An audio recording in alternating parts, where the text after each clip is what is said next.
Hey, this is Scott Snyder, the writer of American Vampire, Barnstormers, Witches, White Boat, and Batman, lots of other comics, and you are listening to the best comic podcast around, the Oblivion Bar Podcast.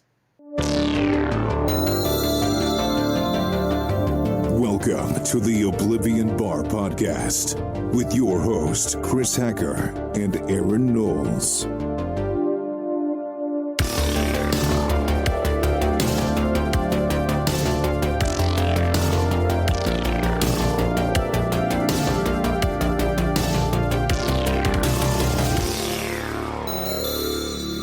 Hello, everyone, and welcome to episode 178 of the Oblivion Bar Podcast. I'm your sworn protector of the Master Emerald and super literal echidna, Chris Hacker. And joining me is last month's Gun Employee of the Month, my co-host and BFF, Aaron Knowles. You know what, Chris?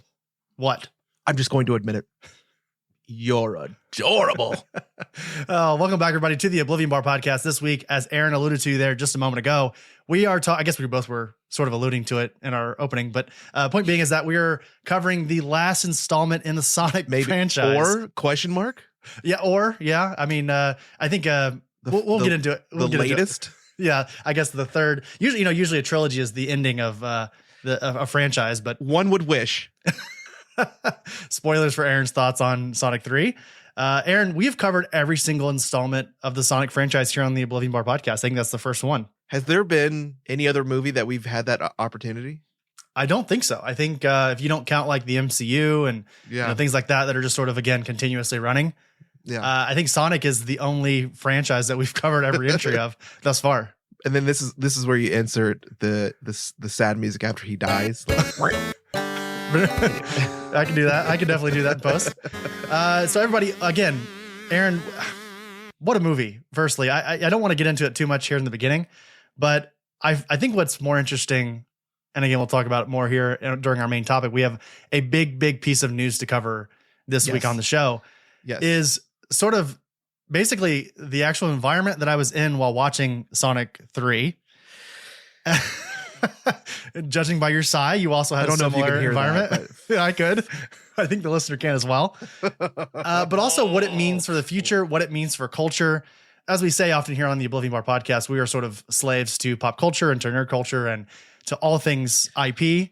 But there are certain things that I feel like this film has pretty much solidified for culture and for nerd culture going forward. I'm just going to say this. Okay. If there was ever an external reason for me to want to quit doing this show, it was going to see this movie. And I'm not saying that about the movie. I'm just saying the experience of going to the movie. Before we get into our news and notes, this is our second to last show of the year. You know, I didn't imagine that we would be covering Kraven the Hunter and Sonic 3 as our last two episodes of the year before we get into our last Call Awards, which is always our last episode of the year. Excited to eventually bring that to everybody. But I just want to kind of briefly talk about 2024 as a whole. You know, we've been doing this show for... That's exactly what it was. Yeah. What a year, everybody. What a hole. What a hole of a year. This has been an interesting year for not only the Oblivion Bar, but also us in real life. Yes. Just real life in general for all of us. But I will say, like, from the OBP standpoint of it all, this has been a good year. You know, we had a chance to completely rebrand the show through all of the fire and flames of what this year had brought to us. We had a chance to interview a ton of amazing creators, including Brian K. Vaughan being one of those. I want to give him a special shout out because that was like a benchmark for our show's history. And we've grown just as a show in general. I think we've sort of solidified not only through con going with New York Comic Con, San Diego Comic Con, the mini cons that we go to. We sort of solidified ourselves as I would say, and I mean this respectfully and humbly, a premier comic book, movie, television, anime, nerd culture podcast. Aaron. Harumph. Huzzah. We have done it, everybody. God damn it, we did it. What are your thoughts on 2024, Aaron? What's one thing that you're super proud of from us this year? And then what's something that you want to accomplish for us in 2025? I feel like this is really the first year, and this is going to be a little bit of inside baseball, which I don't get a chance to use that term. You're welcome for that Thank you. For that saying. This year has been, I think, probably our most like camaraderie filled. Not a word, but I get it. I get what you're saying. You know what I Yeah. mean? Uh-huh. Like, I think that this year honestly has been the year that we like, there was not a single time where either of us was really like fed up with each other. There's been some times. Why are you laughing? I'm just laughing because you're so right. It's because every other year of the Oblivion Bar podcast, whether the listeners know it or not, we have often like butted heads at certain points in the year behind the scenes and like a sort of a loving, respectful way, never like angry or whatever, but yeah. Yeah. And I think that gives us that this year has really been behind the scenes. Like, we're kind of like rehashing out some things to make sure things are less on your shoulders, more on mine. We're coming back after the break. We're coming back after, you're coming back after your second round of chemo. Mm-hmm. I think that this year was definitely a year for us to come together closer as friends and to come back better, and not even leave as like less than better, like friends or co-hosts. But I think that together, like we've done a lot together to make this show better, despite how much stress that you and I have gone through this year, like individually. Mm-hmm. So for me, that's like, I reflect on this year as being a really like kind of like, there's a lot of personal stress, like individual stress, stress with like my move, with retiring, with the job hunt, with financial stuff. Like, there's been a lot of stuff just individually that I've gone through, and also like health wise. And then also the same for you. Like, you've been going through a lot, new relationships and trips and work and a new like responsibilities in your job. And it's just like, it's been like a crazy year, and I don't mean to drone on, but I'm just really proud of us for the progress that we've made individually and together. Mm-hmm. I completely agree. And I think to sort of put a cap on this fart sniffing that we're doing right now, I think it's the Oblivion Bar 2024 was the year for the Oblivion Bar we've always said that we want to level up the show, but I think we finally everybody hit a standard that like someone who I think, and Aaron, I think you would agree, maybe the listener would agree as well. I do not have the ability to be happy in like what we do with the show. I'm always like trying to push us to the next level. Like, if we do the thing that we've been shooting for, it's not good enough because there's another thing that we need to still do. And there's 3 other things behind that as well. But I think this year was the first year that we finally got comfortable in our scenario, our priorities with the show, our standard with the show. I'm very proud of all of that. And I think, again, as we'll continue to do, we'll continue to make the show better every year. But if the show, and I mean this, like, I'm going to say all this, everybody, but also just remember that we're going to continue to get better. If the show never got better than it is right now, I would be completely happy with the Oblivion Bar. Like, That's a fucking lie. That is such a lie. That is such a lie. I love the quality we're at right now. Is what I'm trying to say. Yes, it's all really good. You are accepting of the quality, but you will never you wouldn't accept this as what we would be. You know what I mean? Yeah. We just hit like level 7 or 8 in, if we were like Kakuna, like Caterpie going into Kakuna. Pokemon reference. Here we go. Like, yes. So yeah, that's where we're at. You know what I mean? So I think that there is a lot to say when it comes to where we're at, but I don't think that either of us needs to be appeased, at this level. Yeah, absolutely. The comfortability is just, it's sort of a fun new feeling with the show. But again, as we just said, we will continue to get better. And I think the best way to get better, Aaron, here's a nice transition for you, is with your support, everybody. As you guys listen to the show, a free way to help the show is to, of course, follow it, listen to it if you can. If you be so kind, to help us listen to the show. But also follow us on social media at Oblivion Bar Pod on all the platforms. And then, rating, reviews on Apple Podcasts, Spotify. Those are free, easy ways to help the show if you haven't already. But if you want to take that next step, if you want to, if you really love the Oblivion Bar, if you love this tomfoolery that we give you each week, guess what, everybody? We have a way to make it even better. And that's over on Patreon, patreon.com/Oblivion Bar Pod. For your support over there, Aaron, you could get access to The Grid, our weekly bonus podcast, where essentially what you've just consumed over the last 8 minutes on the show here, you get that every week. It is just frontal lobe, stream of consciousness. Aaron No and I filter. Talking about all the bullshit, right, Aaron? Yes, whether it's relationships, mental health, games we're playing, Comics we're reading, movies that we didn't want to cover on the show, There's a ton of stuff. So it's a great behind the scenes. It's a great unfiltered, unformatted, X-rated, unrated, unformatted show. So there's a lot to it. That's right. And Aaron, they don't only just get the grid over on Patreon. They also get behind the scenes looks at how we prepare the show with our episode transcripts, what we're using right now for this episode of Sonic. You get that over there on Patreon polls as well. And you also get a whole bunch of exclusive goodies, merch, stickers, comics, all types of things. So go give it a shot over with a 7-day free trial, patreon.com/OblivionBarPod, or check out the link in our show notes. Let's go ahead and get into our news and notes. News and notes. No, oh my God, what's that? Is that a bird? Is that a plane? It's Superman. Dun, dun, dun, dun. Chris, amazingly enough, and it's funny, you actually texted me as like in the middle of watching, because you don't think that I have my finger on the pulse of society yet. Oh, I should have never second guessed you, should Aaron. never have second guessed me, but I was watching the teaser trailer for James Gunn's Superman. Now, is this movie going to be called James Gunn's Superman, or is it just going to be Superman? Because there's no way around it. If you see the word Superman on Twitter, on Instagram, on the internet, anywhere, it's going to say James Gunn's Superman. So I feel like they should just change the title to that.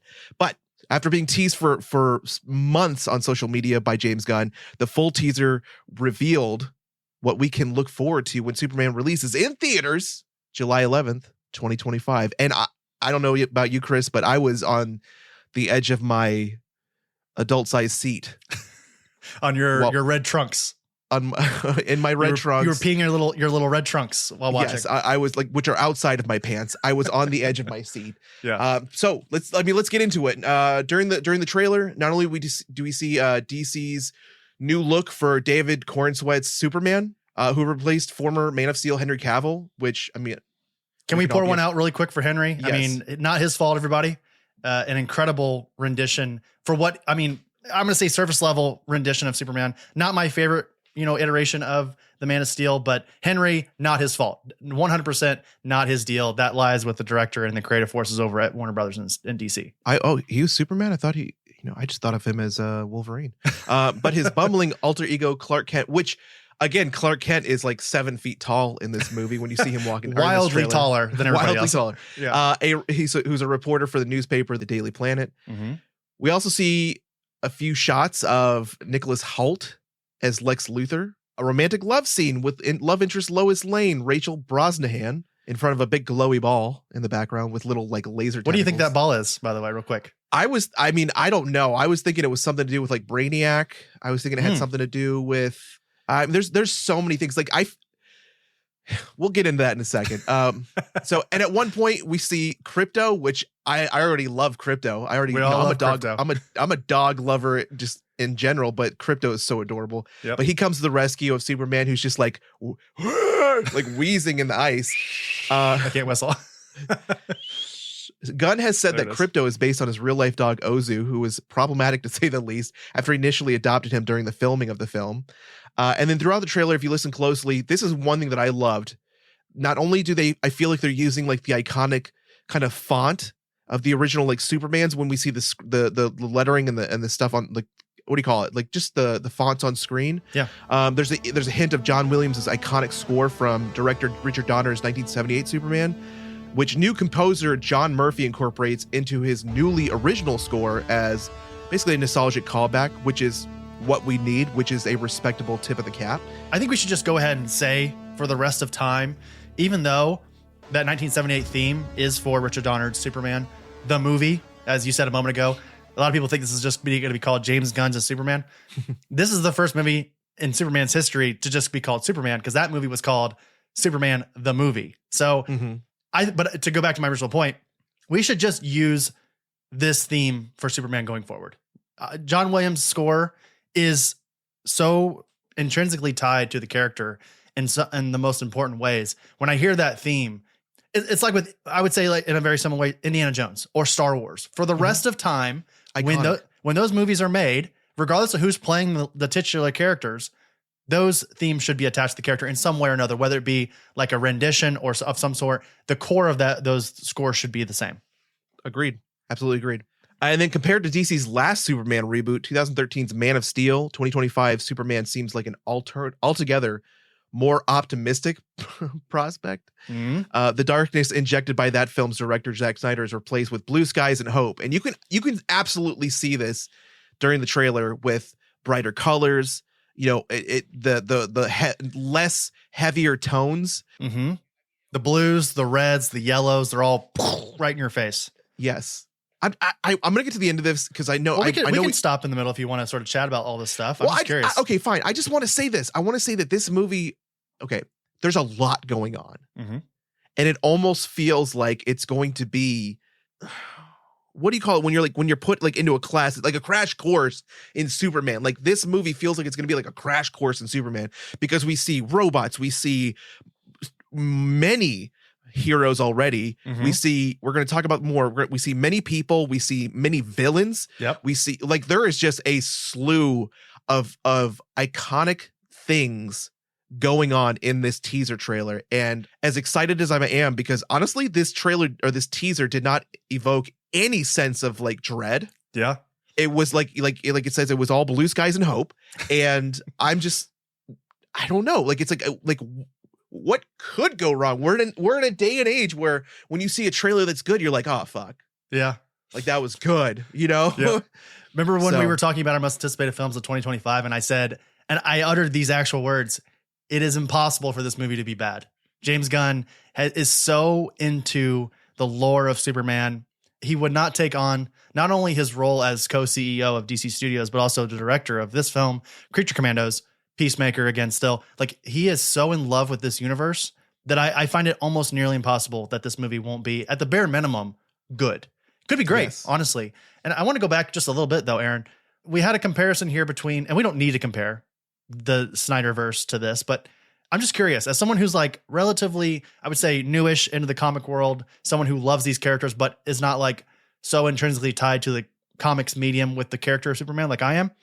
What do you prefer? What did you like better? Do you like this sort of new look? This might be an unfair question too, because we haven't seen the movie, but like just based on the trailer, do you like Henry Cavill's sort of and Zack Snyder's sort of darker rendition, or do you like this more hopeful, sort of hokey, almost campy look at the Man of Steel? This is going to be hard for me, and I don't know if I can honestly answer this until I see this movie, because going back in the Christopher Reeves, which is like Superman, which is what I grew up on, I always loved like his suit, the naturalness of him, just the sheer like portrayal of Clark Kent and Kal-El from, Christopher Reeves.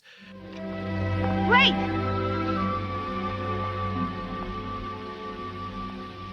Who are you?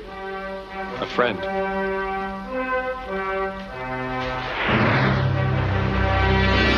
Bye. It was amazing. I don't remember the other guy who played it in the Return of Superman or whatever that movie. Yeah, I did not really like that. I did. Okay. Which is supposed to be Christopher Reeves as Superman, by the way. It's supposed to be. Yes. Yeah. The Snyderverse is itself a darker, drearier, less hopeful universe. Let's just say that's what it is. It is a Some would say worse universe. I'm just going to call it a different universe. Worse, maybe. I'll say it. But yeah, that's the difference. You as somebody who is like very well versed in all that is Superman and love what he is as far as the symbolism, the hope, the love, the brightness, the blue skies and hope, as we keep referring to, like that's your growth and your ground and your foundation of Superman for the majority of your life. Again, I grew up on just Christopher Reeves as a Superman. I remember him in, I want to say it was Superman 2, when he loses his powers and it's like a very negative, like sad movie. It might have been 3, actually, if I remember. I think it might have been 3, but yeah. I've seen like the struggle, of those like almost human concepts from an Ubermensch in human society. So for me, I look at all these as, again, different universes, and they all have potential for what they are and who they are. So I'm excited for this one. I still am not super sold on David Cornsweet. Oh my god. You like that haircut? You like that Gen Z haircut? Man, we're gonna fucking move on. But I'm excited for the movie. What about Rachel Brosnahan? I think she's very, very attractive. Also a great actor, but just Lois Lane is sort of a difficult character to capture correctly on screen because she is like the news reporter in the DC universe. She is extremely smart. And I feel like a lot of times she gets sort of cornered into this love interest / MacGuffin for Superman to save constantly, which does happen in the comics sometimes, but for the most part, she can handle her own and has interesting things to do in that universe within Metropolis and within the Daily Planet, which we get to see in this trailer. We get the big globe again, which we should, which is incredible. So I'm just excited for all of this. Jimmy Olsen, we see again. We'll get into it. Aaron, why don't you continue? I just wanted to comment on Rachel Brosnahan because if I'm not wrong, she played the lead in was it Mrs. Mabel? Yeah, on Amazon. Mm-hmm. And I think she did a fabulous job as that character, so she can definitely hold her own on screen. I've seen her more like stand on her own in comics than I have in film. And so it's good to see when she's not constantly the damsel in distress, Peach to the King Bowser, kidnap story. But yeah, so like I'm looking forward to seeing her portrayal of the iconic, the also iconic Lois Lane. But according to James Gunn, he said, David said something to me that really affected me. Superman wants kids to not be afraid of him. He's an alien. He's this incredibly powerful, could be considered a scary individual, and he wants people to like him. He wants to be a symbol of hope and positivity. So he dresses like a professional wrestler. He dresses in a way that makes people unafraid of him, and that shows that. So let's talk about some other stuff that we see in this trailer, because again, this is one of those ones where you're going to see plenty of breakdowns on YouTube, online. And so let's just give like an initial breakdown from the Oblivion Bar Pod. Yeah. So in the trailer, of course, we get a look at Hawk Girl. This is being played by Isabella Mercan, who we last saw in, I want to say Madam Web, but she's also in Transformers as well. She was in Alien Romulus. Like she's the one who's pregnant with the xenomorph, half man, half xenomorph. It's a baby. Looked like one of the, what do they call it? The engineers from Prometheus. Yes. So she's firmly planting her flag in the nerdverse. She was also Dora for all you weirdos out there. She was also in The Last of Us as well. So she's doing a lot of things in the nerd world. I like what we're seeing here from Hot Girl. Very small bit that we see of her. She soars through the Metropolis skyline, wielding her signature mace. While we saw Hawkman in 2022's Black Adam, which Aaron loves and said was the best movie of 2022, correct? You get the fuck out of here, man. We also this is the first time that we've ever seen Hawk Girl in live action. Now we don't know if this is Kendra Saunders, who is, I would say, probably the most popular version of a Hawk Girl. But I don't know if you know anything about Hawkman and Hawk Girl's backstory. Not only just like as like an entity, as like canon, quote unquote, but just in comics. You want to hear what I know? What do you know? I know that they were a couple way back in ancient history, and at least in one of the timelines, that this is what they basically were together, and then they were cursed. Yep. And they're like, they just constantly are reincarnated, and they have to like find each other. So if one dies and the other one gets reincarnated, and they have to like stick around and try and figure that whole awkwardness thing out. Awkwardness. Do you remember who is cursing them? Do you remember the person? I want to say it's what's his name? We saw him in Wonder Woman #2, played by Pedro Pascal. Wait, what? That was supposed to be Maxwell Lord. Maxwell Lord is the one who cursed them? I'm pretty sure. I could double check that. Go into the next person. It's the guy. Like he's once you say his name, if you look it up and you say his name, I'll tell you. He's like the guy. He's like a Savage, Randall Savage. You're right. Actually, I apologize. You're so right. Damn it, Aaron. Oh, I got it right. Yeah, that's correct. Good job. But Maxwell Lord is being played by Sean Gunn in this universe. That's why I don't know. I got him mixed up in my head, but you're totally right. It was Randall Savage. So, Aaron, go into the next one here. All right. This is exciting. Firstly, I love the picture that you put in here. Yes. Aaron, compose yourself. I'm sorry. Nathan Fillion plays Guy Gardner with the stupidest bowl cut. AKA our first Green Lantern in the DCU. In the trailer, Guy uses his ring to keep a door that's a good use of it, to keep a door closed from a baying mob after they're shown targeting Superman.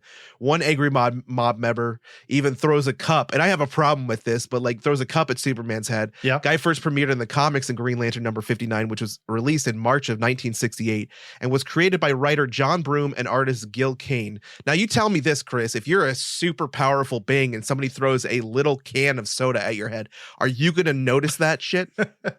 I think it's just important to realize that he probably didn't know that it was coming. It probably just startled him a little bit. But I agree. I was wondering if maybe it would just bounce off his head, like boink.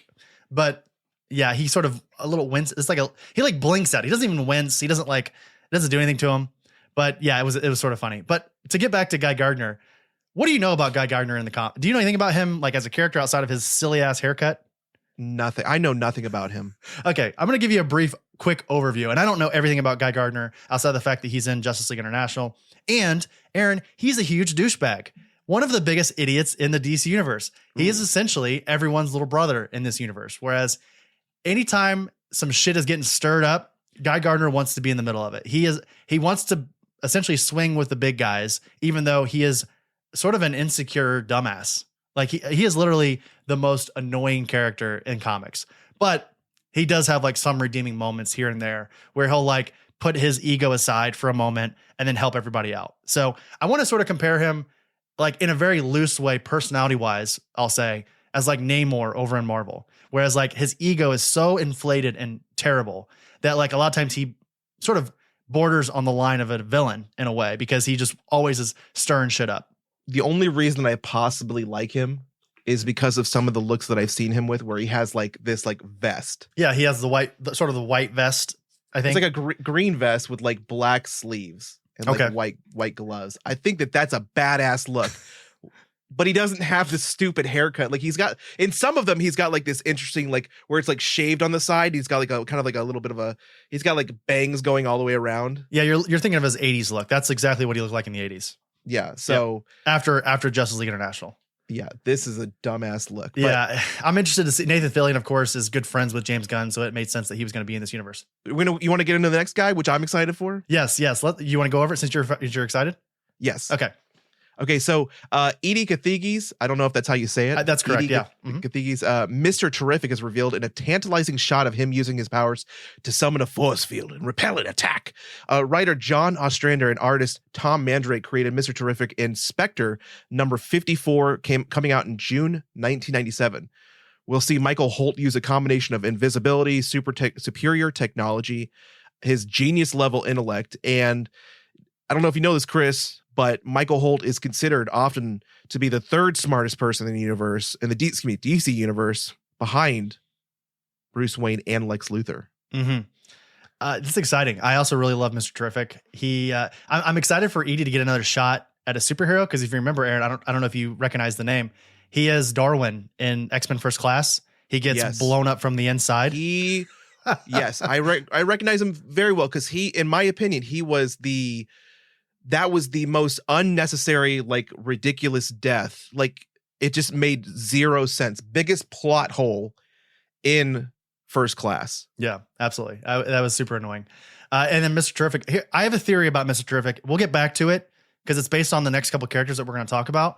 I have a theory because some people think that James Gunn and the powers that be at the DC studios are creating what is essentially going to become Justice League International. Mm-hmm. Or maybe that's who is the team that we see Green Lantern, Hawk Girl, Mr. Terrific, other characters in this movie. Mm-hmm. I think they're setting up another team. Go ahead. Actually, go on to the next guy. I'll get to it here in a bit.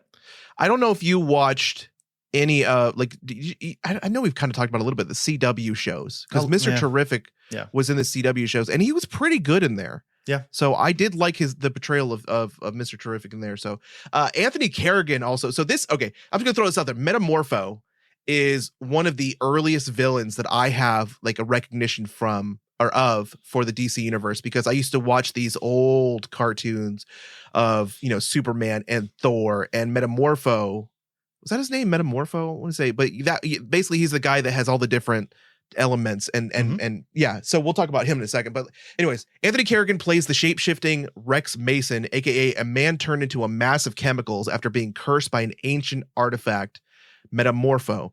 At least that's how he's introduced in 1965's The Brave and the Bold by writer Bob Haney and artist Ramona Fraden. Hyperelasticity and elemental transmutation are his core powers. And I just remember like whatever he touched, he could kind of transmute his body into that. And that gave him the ability to like basically just kick ass. Mm-hmm. What do you, are you familiar with Anthony, his work? I'm familiar just based on his work in Barry. He was NoHo in that series. Did you ever watch Barry? I did watch Barry. Anthony Kerrigan's been in so many things and he has so much range. It's like, it's crazy how much range he has. He was in Bill and Ted Face the Music as well. Mm-hmm. I really enjoyed him in Gotham. Yeah, he was Victor Zsasz. Victor Zsasz. And I just, the guy's got range. It's crazy. Yeah, absolutely. He's also going to be in a movie that I'm excited about next year, Death of a Unicorn, by the way. Yes, that's right. We just got that trailer A24 with Paul Rudd and who else was in it? It was what's her name? Wednesday. Jenna Ortega. Thank you. All right, Aaron. I wanted to bring this next one up because when you got done watching the trailer, we talked about this for a moment, and I found out through my research who this was. So the dead robot that Superman is holding and sort of mourning there is his mechanized caretaker, Kellex, a faithful Kryptonian service robot who serves both the House of El and the Fortress of Solitude, Superman's home base. Kellex first appeared in John Byrne's 1986 comic, The Man of Steel #1. We don't know who Kellex is being voiced by quite yet, but we've seen him, in a couple different iterations of Superman. We most recently saw him in Man of Steel, a very, very loose version of Kellex, where he's just like this sort of tower. He's like a floating tower, essentially, that acts as sort of like a security for the Fortress of Solitude. I'm laughing because in my brain, he's going to be voiced by, what's his name? Pete Davidson? Pete Davidson, because for some reason James Gunn likes to fucking put Pete Davidson in shit. Yeah, that's right. All right, and then of course we have Nicholas Hoult, who is about to have a very crazy couple next month. I'm fucking excited for this one. Yeah, I am pumped. I'm actually going to see Nosferatu, which he co-stars in with Willem Dafoe and Aaron Taylor Johnson. That comes out on Christmas Day. I'm going to go see that later this week. But of course, now he's playing Lex Luthor in these movies, which, very exciting. Nicholas Hoult, one of our best young actors. He was most recently, we covered him. What was the movie we watched last year where he's a vampire with Nick Cage? It was, Aaron, help me out here. Oh man. Renfield. Renfield. God damn it. Why was that so hard to I don't know. Also, I don't know why we're talking about Renfield, because he's also more recently, he was in Juror Number 2, the Clint Eastwood movie. That's really fucking good. Oh my God. That was really good. That was really good. He is talk about like range, man. Yeah, he is.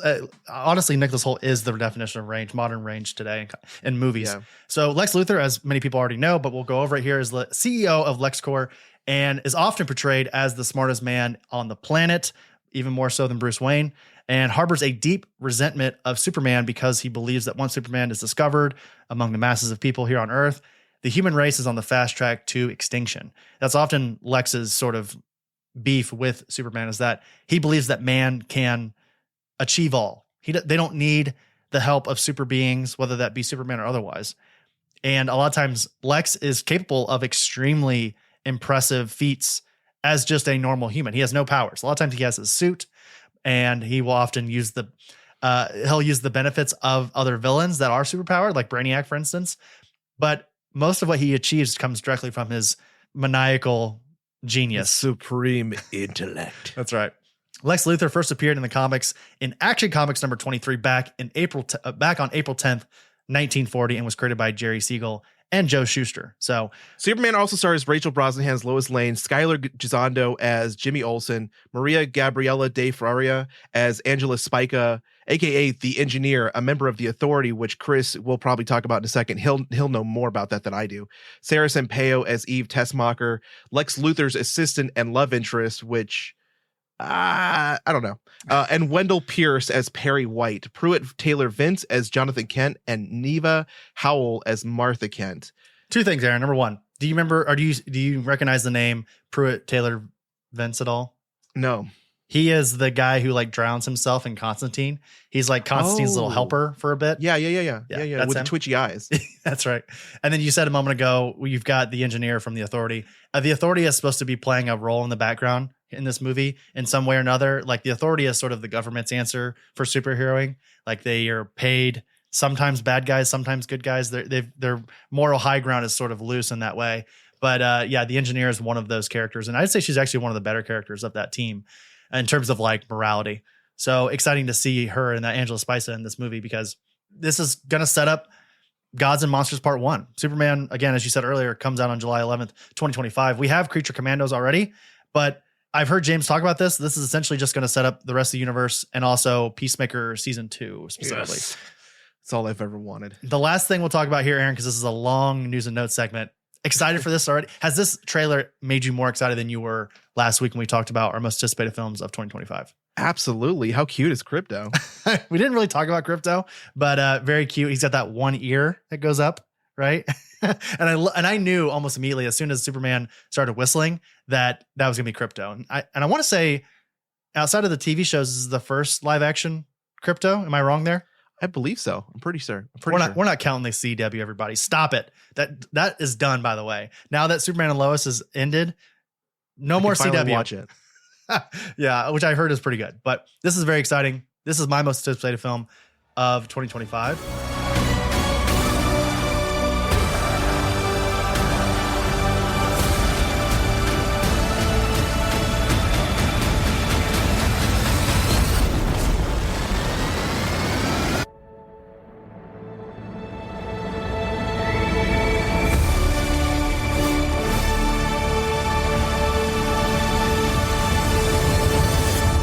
Pretty cool, everybody. That'll do it for our news and notes.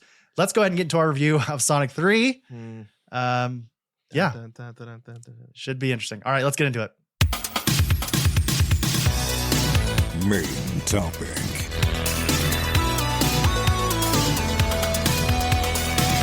Okay, everybody. Welcome to our review of Sonic 3. Spoilers ahead. If you have not seen Sonic 3, spoilers. Do we need, honestly, again, just very similar to Craven last week, do we really need a spoiler warning? Like, there's really not a ton that happens in this movie that either fans are not expecting or what the fans wanted, which I think is sort of my first gripe of this movie.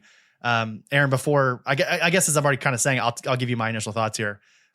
This movie is essentially just a conveyor belt of giving the fans what they want. It is essentially, you remember that thing from Sonic Adventures 2? Well, there's 6 of these in this movie, and Shadow is being voiced by Keanu Reeves, even though, hot take alert, everybody, and Aaron, I don't love Keanu Reeves as a voice actor. Okay. A lot of the appeal to Keanu Reeves is Keanu himself, his sort of his stature, his acting, all the things that he does. Not as a voice actor. Not great. Don't love him in this role. You mean you don't like hearing the same monotonous voice say every line the same way with the same tone and the same rhythm? You don't like with that zero same inflection? cadence, zero inflection. Maria, I'm gonna kill everybody. I will have my vengeance. Do you have cake? Can I have a cheeseburger? Like, this is the entire movie. This is every single shadowed line. Exactly. And, as someone, well, okay, let's talk about initial thoughts and then we'll talk about our environment. I was going to get into our environment. Aaron, what are your initial thoughts on this film? And bleed into your environment, your movie thoughts. Okay. Yeah. So, this movie was exactly as you said, it's a conveyor belt of just giving fans, like, honestly, like, this is what young moviegoers are going to see going forward.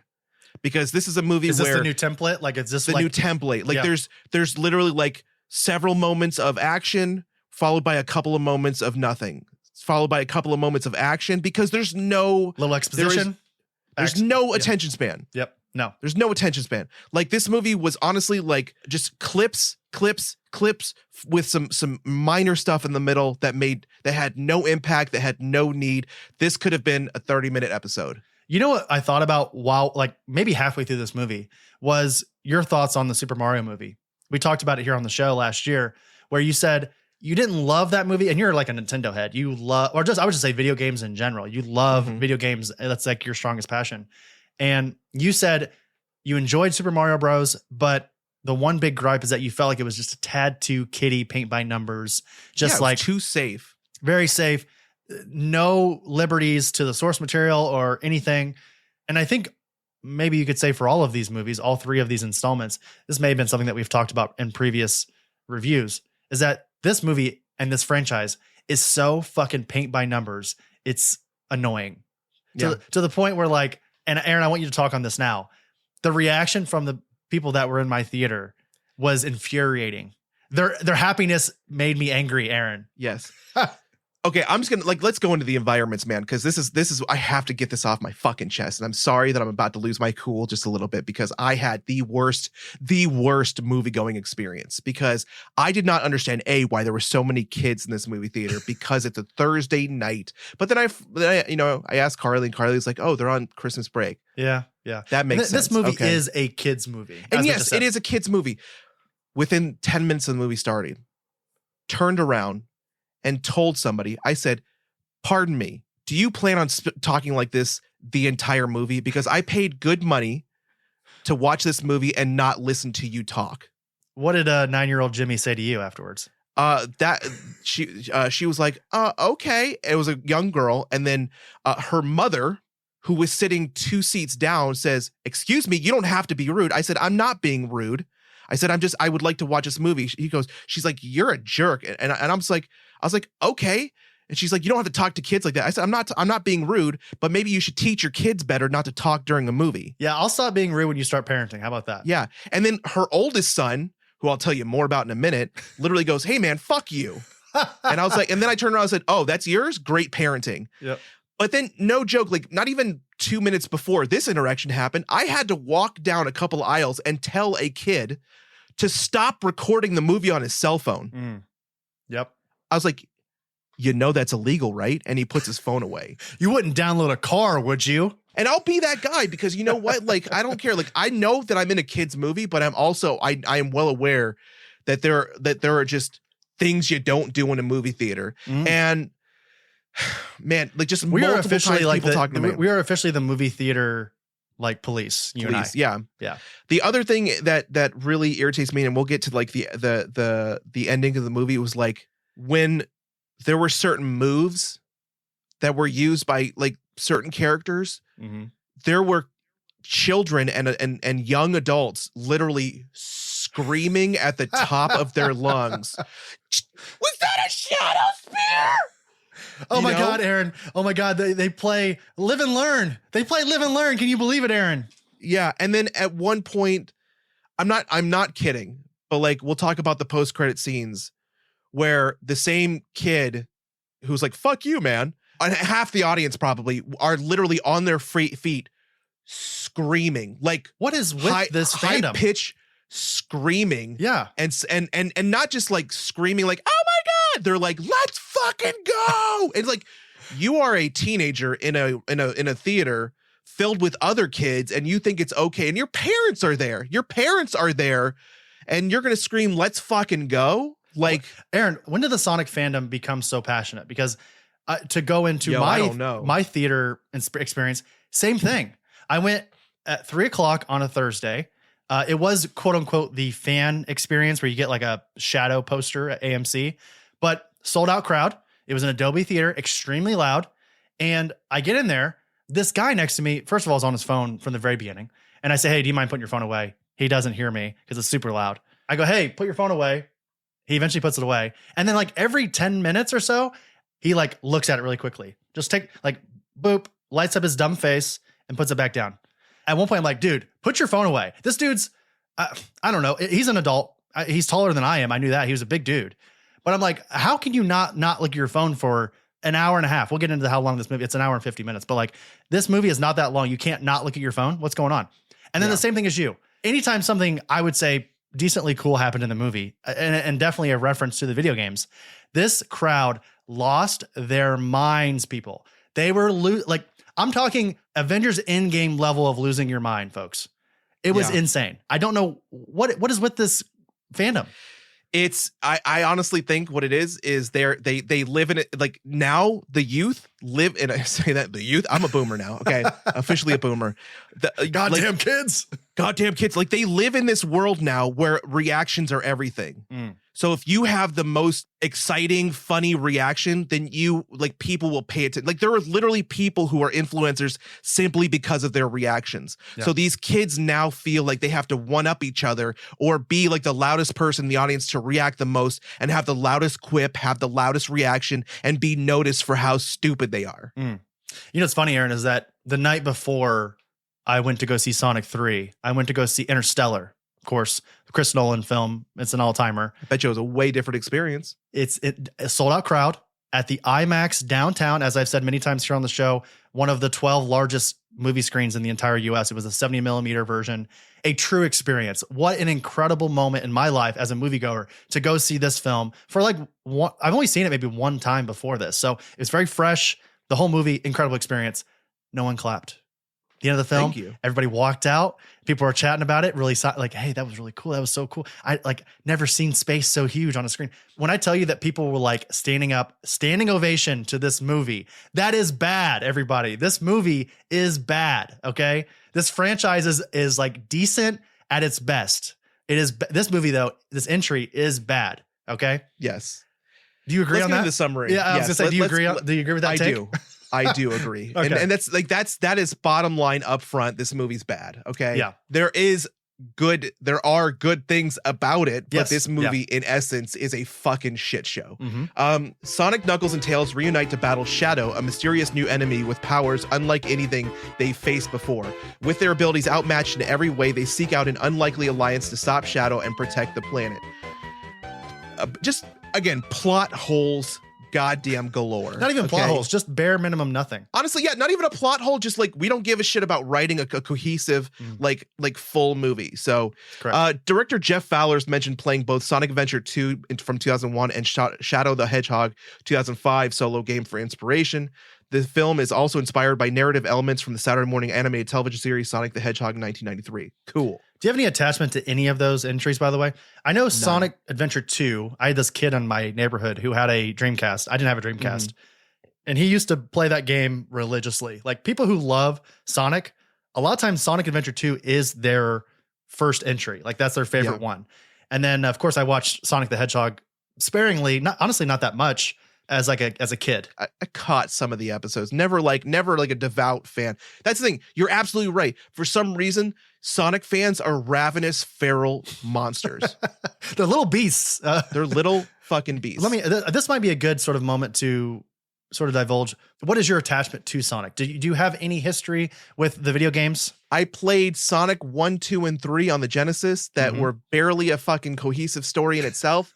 And I left it that. Sonic Generations, the first one, where you have to like the KO garden, things like that. Like terrible game, terrible at the game. So it wasn't like, I'm not attached to the Sonic the Hedgehog franchise after the Sega Genesis iterations. Agreed. Same for me, almost to the T. I like Sega Genesis, everything in that. I always wanted to play Sonic, but I also didn't have a Sega Genesis growing up. I don't know why my mom, she bought me a PlayStation. I think my mom only thought that when I asked for a game console, she just assumed that it was a PlayStation. She never got me a Nintendo. She never got me a game Sega station. The game station, right? Yeah, like the one game station that exists. Yeah. If it goes to the GameStop and says like, oh, if I were to buy my kid a new, console, you have a Sony something? Yeah. At the beginning of the film, Shadow is shown being held captive at Prison Island in Tokyo. That's not an imaginatively bankrupt name. Don't worry.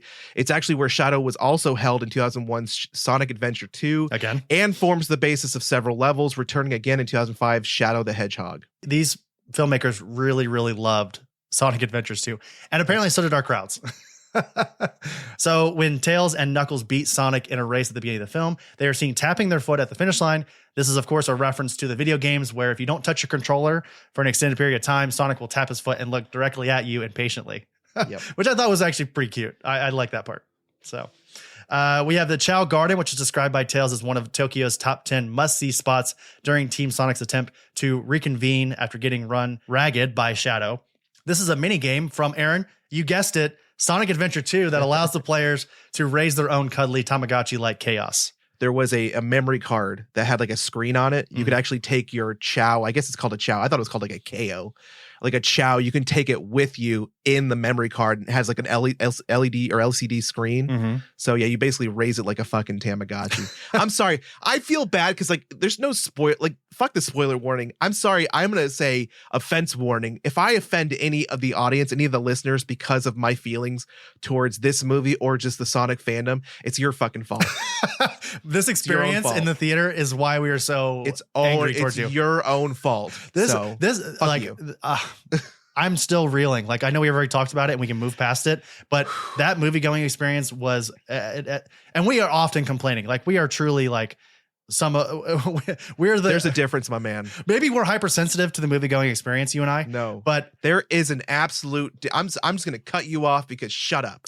Shut your beautiful mouth. That's how I feel. I feel internally savage right now because I want to like beat some, like, I honestly, like, if I could, never mind. I'm going to like implicate myself. I just like, I wanted to just tell every parent that was in that theater, like, you are the reason things are so bad in society right now. You're raising Hitler right now. You need to fucking get in there. Get in there and do your work. Yes, do your job. Why some species eat their young. Director is Jeff Fowler. His only filmography is these 3 films. Like, it's literally just Sonic 1, 2, and 3. And then he directed a short 2004 animated film called Go for Broke. So puns. Damn. We love them. Aaron, we've talked about here on the show a lot here recently, but I think anybody who listens to the Oblivion Bar already knows this, is that, damn it, do we love a bit? We love a bit. And this movie is just bit galore. Like, as you said earlier, there's 0 plot. Everybody, we're not going to talk about plot in this movie because guess what? There isn't one. Okay. It's just bits and references. Bits, reference, CGI fight. Bits, reference, CGI. Jim Carrey doing something crazy and then a bit. You know what? I'll give a quick rundown. rundown. Do it. And pretty much anything that I don't cover, they didn't put in the movie. Yep. Okay. So Shadow awakens because Robotnik's symbol on a screen, hacker attacks Tokyo. Somehow, immediately, Gunn gets to Sonic and his friends. Last movie, we're like, oh, Sonic's not ready to be an adult, like not ready to be a hero. But now they're just letting him go off on his own with his little fucking buddies in a government helicopter. Team Sonic go to Tokyo, which, first off, plot hole number 1 is, how many rings do they have with them? Because I think was it the second one? They only have 1? Yeah. And like in this one, like now they're just using rings to go around the planet. And I didn't know they could like get them back, but apparently maybe they can create more. I don't know. But they use a ring to get to Tokyo. Yep. To me, that doesn't work. I mean, the air speed, velocity, density, like there's got to be some science thing that doesn't make it right for a helicopter to go through a portal. Where's our into a Sonic scientist? You know what I'm saying? Doesn't make any fucking sense. Okay. The other thing, I'm just gonna throw this out there. At the end of Sonic 2, Sonic turns off God Sonic, Super Sonic, whatever the Sonic mode is, Ultra Supreme, Instinctual, Super Saiyan Goku Sonic. Let's just say it. Yeah. He sends the crystals up into the sky, and then Knuckles uses his hand strength to reform the Master Emerald. Yep. All right. Mm-hmm. But somehow in this movie, it's the same thing again. It doesn't make any sense. Okay. So anyways, Team Sonic goes to fight Shadow. Shadow beats all their asses. Yeah. And then Stone shows up and is like, hey, let's go get Robotnik because he would know what to do. Somehow they need Robotnik. So they go get Robotnik. Robotnik helps them track down the tech that was used to release Shadow. Guess what? They find Robotnik's grandfather who had a daughter, but Maria died as a child. So who the fuck is Robotnik's mom? Who's Robotnik's dad? Like, this doesn't make any sense. Oh, my world ended with Maria. So that means he didn't have any more kids, which means that he didn't have, unless he had other kids that are older. Yeah. But then why was Maria the favorite? But like, this is like 50 years ago. It doesn't make any sense. Anyways, Shadow, however old he is, was apparently either in love or was family to Maria now. I think it's hinted at in the video games that he's in love with Maria, but it's not really touched on in the movie. Yeah. So like now he wants to destroy the world, or help destroy the world with Grandpappy Robotnik. Yeah, Gerald. Because he's fucking, sad about his girlfriend. The only funny thing about this movie are the Robotnik. It's Jim Carrey. Jim Carrey is the only funny good thing about this movie. The dance scene was the fucking thing of this entire movie. I love the final fight with the mantis and the crab. I have a feeling that Jim Carrey just started doing that on set and they just added all of that in CGI. Yes. I want a Robotnik movie. Yeah. I don't want anything else. I just want Robotnik doing like I want a day in the life of Robotnik. Like that's it. You know what just dawned on me as we're talking about all this, Aaron, is that these movies have essentially just usurped the sort of Common sense. Well, yeah, but the sort of the corner in the movie going world of the Fast and Furious franchise, where plot doesn't matter. It's all about reference. It's all about actors taking on a role. It's all about La Familia and Coronas. Whereas in this movie, it's actually, yeah, it's chili dogs and rings. So anyways, the whole point of this movie is the Robotniks, they want to get these 2 keys that gets to Gerald Robotnik's ultimate like weapon, which is like it basically looks like the gravity machine. What do you call it? The machine from Man of Steel. Yeah, it's the terraforming machine. Yep. To make Earth into Krypton. Yeah, it looks exactly like that. Mm-hmm. And then come to find out that Shadow with his chaos energy is the thing that powers the weapon. And so his dad wants to destroy the planet for some reason because he loved Maria and it's his daughter. Yep. And he literally kills his own grandfather. There's a weird scene where Sonic and Shadow both become God mode. Yep. Like, and also they can breathe in space. Giving off Goku Vegeta vibes. Yeah, giving off Goku Vegeta vibes, or they can breathe in space, and yet they can't handle re-entry into the atmosphere. There's more rings that are thrown around. They chop half the moon off. Is that a reference? Because people started clapping when that happened. Is that a reference to Sonic in some way? I guess so. I don't know. So. I have no idea. I don't know. Yeah. And yeah, so at the end of the movie, so like to fuck with the waves of Earth. At the end of the movie, that Shadow takes off his bracelets and pushes and they turn the actual laser because it's firing on Earth, so not to destroy it. Shadow and Sonic use their bodies to block the fucking energy. They turn the space station, almost a PlayStation. They turn it and it explodes, supposedly killing Evo and Shadow, yep. and then all of a sudden everything's good again. Everybody's happy. We're family making fucking s'mores and shit. They literally go back to the opening scene. Yeah, they go back to the opening where they're scene. all camping together. It's so stupid. 2 things. Number 1, fan favorite segment here on the show where Aaron just hate recaps a movie. Love it. Happy to have it back here at the end of the year, at the end of 2025. Secondly, I love when they figure out just what's the most obvious way to kick James Marsden and Tiki Sumter out of these movies. Every one of these Sonic movies, I'm like, how are they going to just exclude them from this movie? Because for the large portion of this movie, they are irrelevant. And then when they come back to the movie, they are just there so that they can get hurt, so that Sonic has something to get the Chaos Emeralds for. Yeah, just it's so stupid.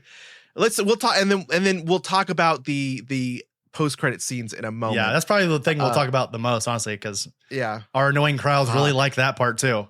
God, like to an insane amount. All right, Aaron, let's get into the budget here. $122 million.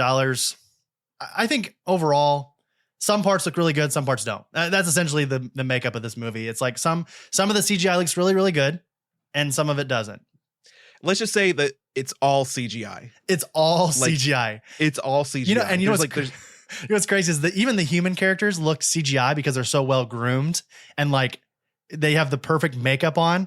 Like I'm thinking of like the 2 characters from the second movie that got married at the beginning of the movie. I'm forgetting their names now, but they are so well groomed and like perfect makeup. James Marsden, same thing. Tiki Sumter, everybody just has no hair out of place. It's insane. Yeah. They're probably AI. They probably sold themselves, and it's just like AI fucking. They weren't even in the movie, right? Box office here. Sonic the Hedgehog 3 posted a 6.5 million box office from preview night. That's Thursday, beating out Disney's Mufasa at 3.3 million. Sonic the Hedgehog 3 is expected to open at $60 million domestically after its first weekend. This is the best preview night ever in the Sonic the Hedgehog franchise, Aaron. I'm immediately disgusted by myself that I was a part of this. You did this, Aaron. Yeah. Did it watching you. I'm sickened by myself. This is ahead of the previous installment at $5 million in preview night. Sonic the Hedgehog 2 opened at $72.1 million, the best so far in the series. Sonic the Hedgehog's preview night was $3 million back in February of 2020, and that movie opened up before the pandemic at $58 million. That was essentially the last movies that we got before COVID. Officially like shut down before we got the major shutdown. So it's probably going to be the second most valuable of the franchise.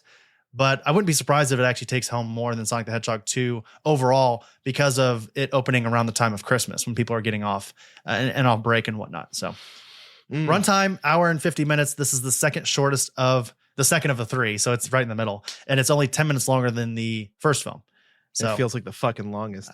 Honestly, right around the time where Jim Carrey was giving his monologue on the ship and Shadow pushing the ship to the, or what is Shadow doing in this moment? I think, isn't he pushing someone? He's pushing the ship somewhere. Yeah, he's like turning it away from the planet. That's right. Yeah. Right around there is where I was like, okay, this movie can end right now and I'd be happy.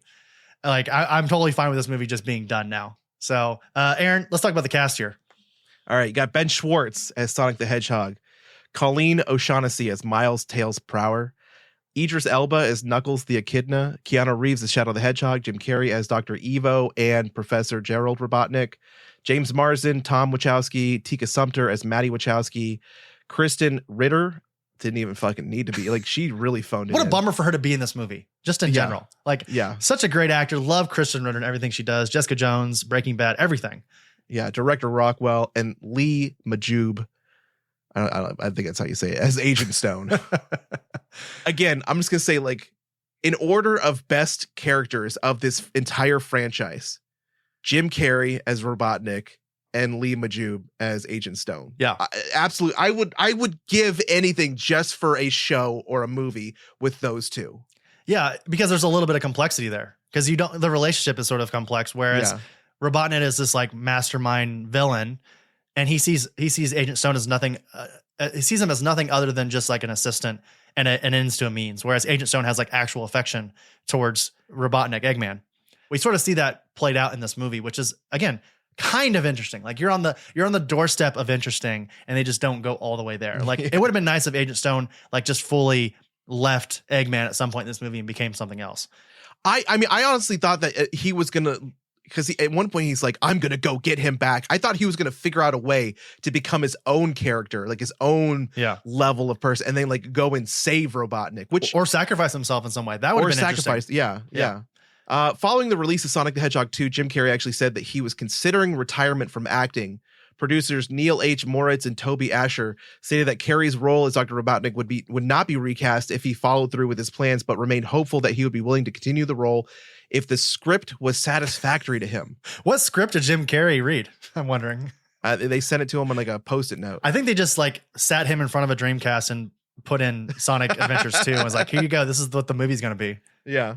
And then in February of 2024, he was confirmed to reprise his role for this film, making it the first time Carrey has starred in more than 2 films as the same character, which I find interesting. Isn't that funny that Jim Carrey, throughout his entire incredible career, Hall of Fame comedian, just actor in general, has never done a sequel, firstly? It wasn't until Sonic... No, he has, but more than 2 films. So, like, because he did Ace Ventura, 2 Ace Ventura, so yeah. Yeah, that's correct. He's never done like a three-peat of a character, and yeah, he's done it with this.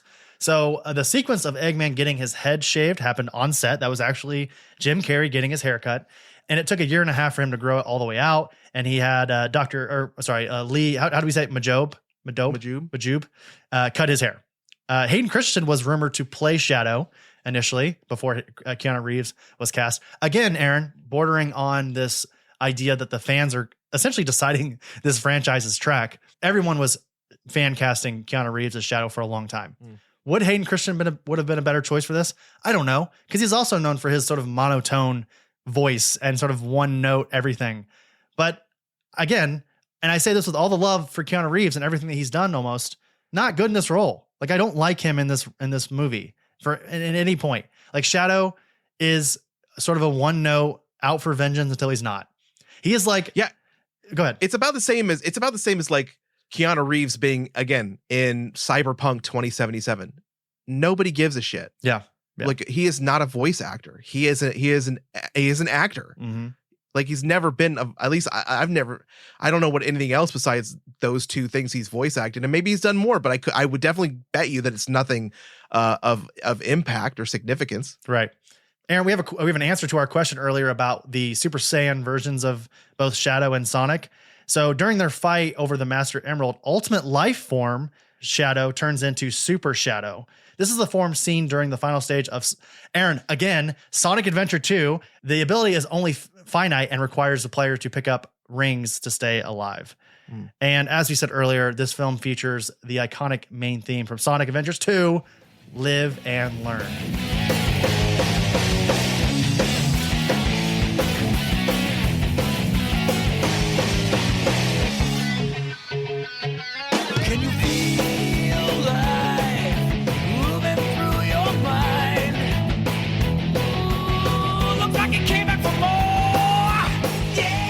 Did your crowd go crazy for that as well? So that must have been when the moon, when they were like flying through space and like destroying the robots and shit. That must have been the guitar riffs and all that. Yeah, that's exactly what it was. Oh, well, that makes sense now. Before we get into the end credits, which again, people loved. Do you have anything else you want to say about this film? I want to erase everything that does not have Jim Carrey in it. What was your favorite part of this movie? It honestly had to be the dance scene. Okay. The dance scene between both the Robotniks going into the gun facility. That was so fucking funny. It was so funny. Like when he's like, he's like the lasers are hitting him. He's like, I've created a laser absorbing suit. It will not hurt you. And then they like dun dun dun. I was like that was my favorite part. Yeah.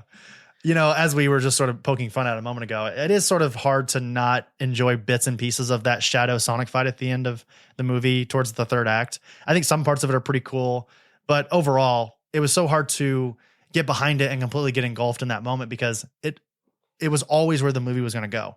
Never for one moment did I think that Shadow was not going to eventually go to the good guy's side and help out against one of the Robotniks, whichever one it was going to be. It was so anticlimactic, though.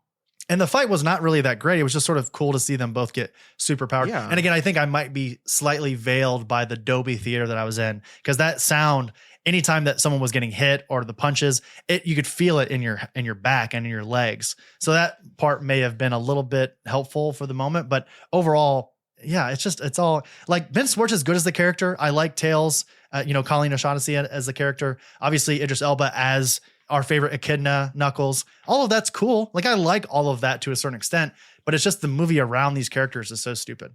Aaron, let's talk about the end credit scenes. Yeah. I'll be honest with you and everybody listening. I was so annoyed with my audience that I left before the second end credit scene. I didn't know there was a second end credit scene until I looked it up afterwards. Well, that's okay because I don't know if you know this or not, but all of the end credit scenes have been leaked all online anyway. So people have been watching them for a while now. So, I didn't know that actually. Yeah, they had been leaked, both of the scenes. And so, again, the fact that people were so needing to stand up and fucking scream like ravenous fucking creatures in the audience. Let's fucking go! Like, I was just, oh my God, I never wanted to punch so many people in the fucking face. But the first scene shows Sonic once again, like we announced, like going right back to where they were at the beginning of the movie. Mm-hmm. He's running through the forest and he looks up and he stops running finally. He's like, he sees a sign for New York. He's like, I definitely overshot that finish line. And he thinks he's alone, but all of a sudden Sonic comes face to face with a robot that shares his same design. So it looks just like him. This is Metal Sonic. And then people were going fucking nuts. And then all of a sudden, after Sonic fights this singular robot, he realizes there's like dozens of them. He's like, some kid was like, there's an army. And so, and then they start like fighting and trying to like, all of a sudden, while the odds are stacked against Sonic, he is saved from the Metal Sonic robots by a hooded figure wielding a massive mallet. And then once again, people start losing their fucking mind because they see this hammer. Yeah. Those familiar with the games are sure to recognize the yellow and red Pico Pico hammer before the hooded figure reveals their identity. This is Amy Rose, a pink hedgehog. Let's fucking go, Aaron. Let's fucking go. And she saves Sonic from his imminent doom. I'm so sorry for like putting the same thing that I went through onto people's ears right now. She saves Sonic. We're not doing it during a movie though, Aaron. That's the difference between us and them. It still feels shitty. Yeah. It still feels really The fact shitty. you even have that self-awareness is all that matters in this moment, Aaron. Yeah. Although the two do not exchange any words after their first encounter, Amy Rose quickly proves to be Sonic's ally. So Amy Rose is a major character in the Sonic the Hedgehog video games. She has been part of the franchise since '93, when she made her first appearance in Sonic CD.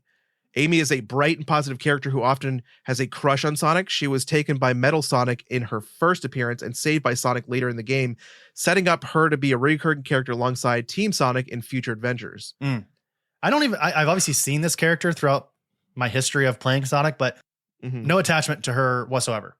Well, the end credit scene that I missed, the second post credit scene, this is after the actual credits, puts the focus back on Shadow the Hedgehog. Keanu Reeves' black hedgehog seemingly died at the end of the film. This scene shows Shadow picking up his wrist ring that he lost earlier in the finale. The ring, known as the limiter rings or the inhibitor rings in the games, returns to the black hedgehog of the same power levels that he was at previously, seemingly confirming that Shadow is alive. Shocker, everybody. Shadow's back. Oh, who knew, right? Again, just following the footsteps of Fast and Furious. Like I'm telling you, this is just Fast and Furious with Sonic characters. That's all it is. Yeah. I don't understand, like, really why the limiter bracelets. They never explain. That's one thing they never explain in the show. They never say how powerful he is. They got to put limiter bracelets on him. The other thing is they don't explain why he has chaos power. That he's supposed to be an ultimate life form, but why did he come to Earth in like a fucking meteorite looking thing? Like there is zero explanation in this movie to make us understand what's going on. I think there's rumors that he's going to get his own Peacock show. That's what I've heard, is that similar to Knuckles, he'll get his own little show that sort of Knuckles. It'll explain sort of his backstory and all that, which everybody wants. Aaron, we're so excited about. Okay. Final thoughts on Sonic 3. Very popular. I'm exhausted just from reliving the experience. They say you gotta heal. You gotta feel it to heal it. And did we feel it? Did we ever feel it? I felt it. I am anxious all over again. Yep. Thoughts, really, just good God, this is a terrible movie with a couple of good scenes. And again, if I could erase every single other thing about this movie other than the Robotnik scenes, I would be fine.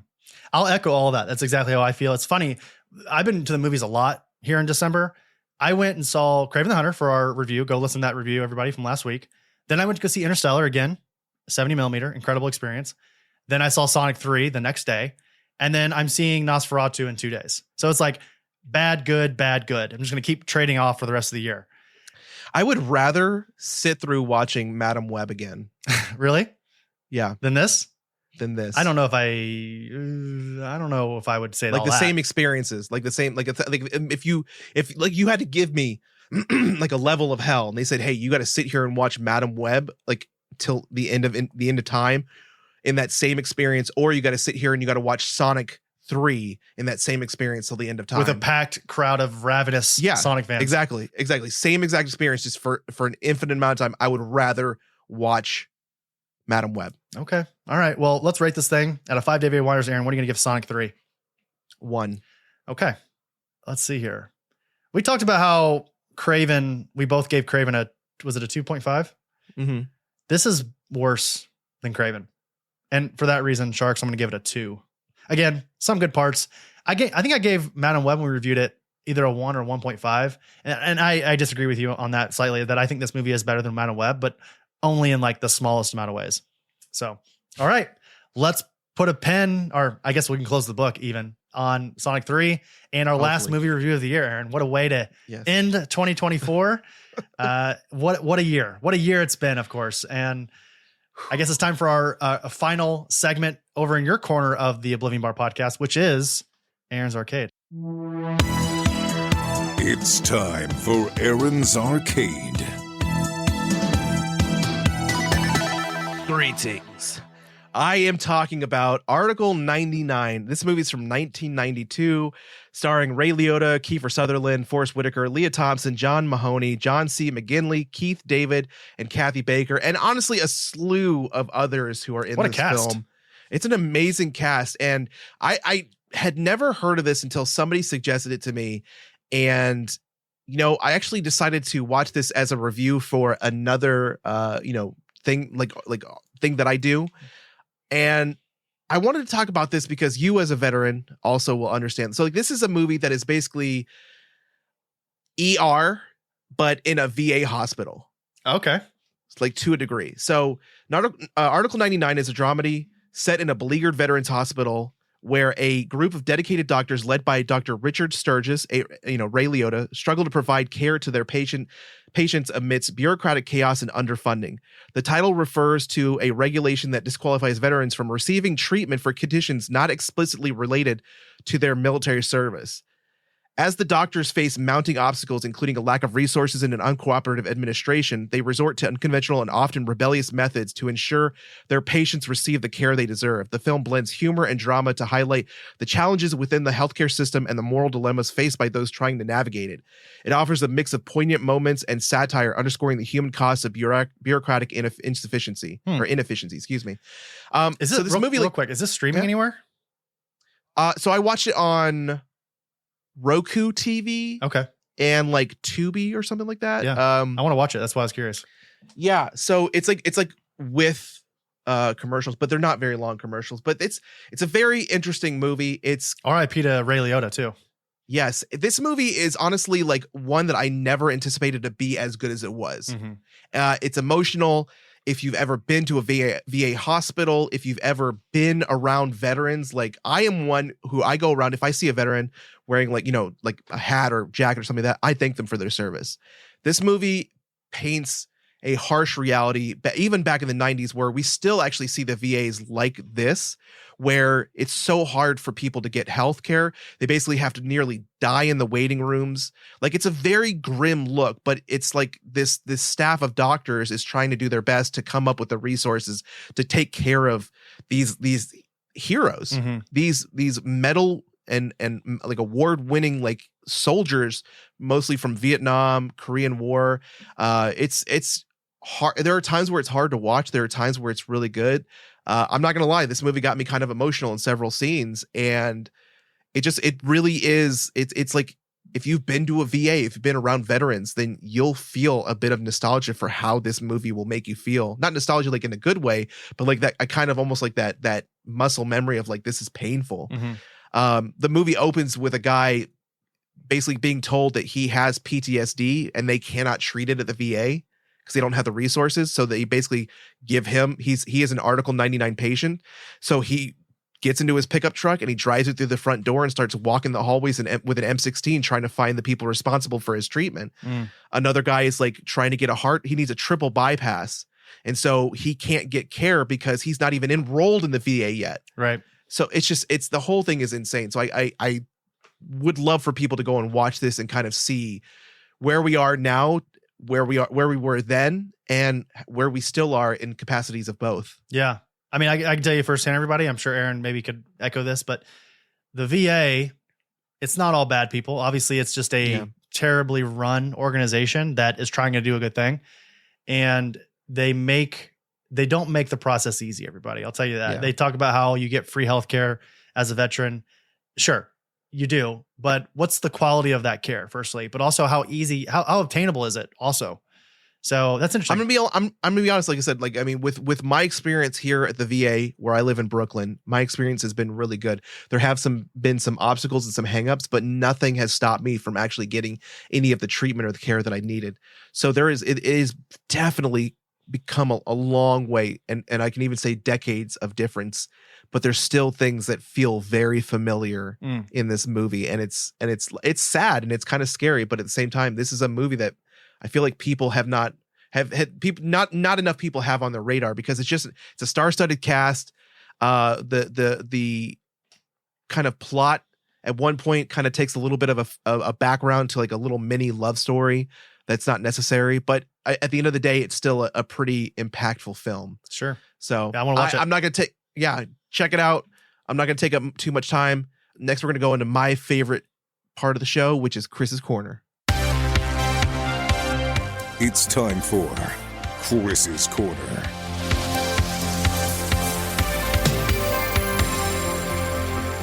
Alrighty, this week for Chris's Corner, pretty basic stuff, everybody. Again, this is our last episode of the year before our last call. We're not going to have another Aaron's Arcade or Chris's Corner, so I thought I would share my top 10 favorite movies of the year, everybody.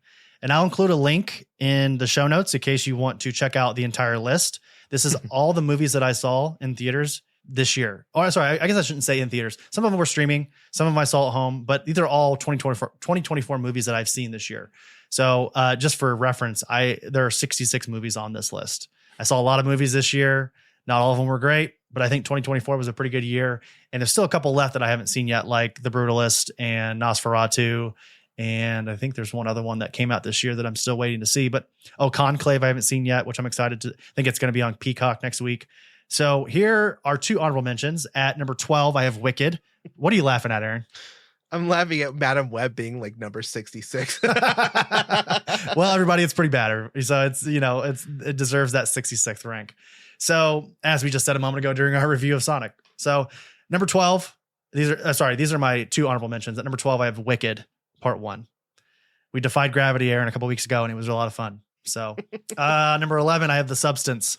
2 wildly different movies, The Substance and Wicked, but 2 very good ones at that. I have them both at, I want to say 4 stars each. Number 10. So first one on the list, I have Deadpool Wolverine. So we didn't cover it here on the show. We were on break. Number 9, I have The First Omen, the prequel to the Omen trilogy that came out earlier this year, directed by Arkasha Stevenson, I want to say. Also stars Nell Tiger Free, who's awesome in the movie. Really great. This is essentially how Damien was eventually born and then eventually adopted by the people in the original movie. Number 8, my favorite horror film of the year, we have Heretic. Again, that's Sophie Thatcher, Chloe East, Hugh Grant. Favorite. It's not my favorite A24 movie, but it is my second favorite A24 movie.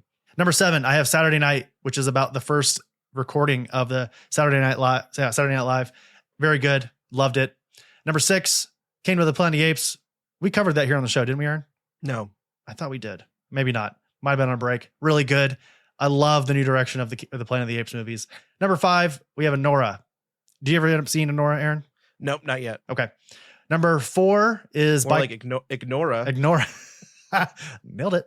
Number 4, we have The Bike Riders. Austin Butler, Jodie Comer, Tom Hardy. Really good movie. You seen that one? Nope. Okay. Number 3, we have A Real Pain. That's Karen Culkin, Jesse Eisenberg. Really good. You seen that one? Nope. Okay. Number 2, I have my favorite A24 movie of the year. And actually, I want to say this is like 1B. It's at number 2, but I think it's like arguably my favorite movie of the year with number 1. That's Sing Sing with Coleman Domingo. Favorite A24 movie of the year. Absolutely incredible. It's about how a gentleman basically creates I say gentleman, he is, but he's also an inmate, and he creates a theater program for the inmates there, and it's based on a true story. Have you seen that one, Aaron? Nope. Okay. Number we have 1. very different tastes in movies, my friend. I want to go through all these real quick. I'm gonna buzz through some of these. I'm gonna see if you've seen them. But first, at number 1, Dune Part 2. We covered it here on the show. It's fucking awesome. It's very good. Everybody knows Dune Part 2 is great. So let me go back. Let's see. Wicked Part 1. Give me a yay or nay. Yay, we covered it on the show. I know. I'm just going through them. The Substance. Yay. Okay. Deadpool Wolverine. Yay. First Omen. Nay. Heretic. Nay. Saturday Night. Nay. Kingdom of the Planet of the Apes. Nay. Anora. Nay. Bike Riders. Nay. A Real Pain. Nay. Sing Sing. Nay. Dune Part 2. Yay. You've only seen like what, 1 or 2 of those? I think it's 3 actually. 3 movies of my top 12. What's going on? I've seen 4. Oh, which ones? Hold on. You saw Substance, Substance, Wicked, Deadpool, Wolverine, that's right. and Dune. That's right. The thing is, like, I want to watch Heretic, but I asked Carly if she wanted to watch it. She said yes. Okay. But she doesn't want to watch it at night. That's fair. That's fair. Yes. Saturday night, we were supposed to go see that in a screening, but something happened. Planet of the Apes, I'm getting to those. Anora, I think we might watch that. I'm not sure. I don't really know. Bike Riders, I have no interest in. A Real Pain, we were actually supposed to go see that when we got into our hit and run accident. So we ended up not seeing that. Sing Sing, I love Coleman Domingo. Have not watched it because I actually hadn't heard of that one yet. Mm-hmm. So there's we do have similar, obviously, tastes in movies. There's a couple that I did want to ask you about though. Okay. Because I remember you specifically saying that you didn't really like I Saw the TV Glow, right? No. I said I did. I just didn't fully understand it. Got it. Okay. So it's very similar to when I went to go see Queer, where I just couldn't wrap my arms around it. Like the movie was smarter than I was. And I think I just needed to maybe listen to an audio commentary or something to fully grasp what the movie was about. You also have little arms. You don't have little baby arms. I'm sensitive about it, Aaron. Don't talk about it. You actually saw Borderlands? I did at home. Oh, okay. Yeah, I didn't go see it somewhere. Ugh. Should I talk about my last Okay. 5? Sure. Bottom 5 here. Bottom 5. We have Madam Web, last place at 66. I gave it a 1 star. Borderlands, then Venom. It's funny that the bottom 3 are nerd-related movies. Venom, Yeah. The Last Dance. Actually, bottom the bottom 4 4, yeah. The bottom 4, and then so basically it goes Madam Web, Borderlands, Venom, The Last Dance, Watchmen Chapter 1, which is an abomination. And then, speaking of abominations, the new Roadhouse. All terrible. I like the new Roadhouse. You're silly. I don't understand that. Okay. And just for reference, Sonic 3 is at number 39. That's weird. So, Like, you liked Sonic 3 more than you liked Transformers. No, it's right there below Transformers 1. Like, almost as much as you like Transformers 1. I didn't like Transformers 1 as much. No. That was fine, but it wasn't. I think right where Transformers 1 is where I start to like at least enjoy the movies.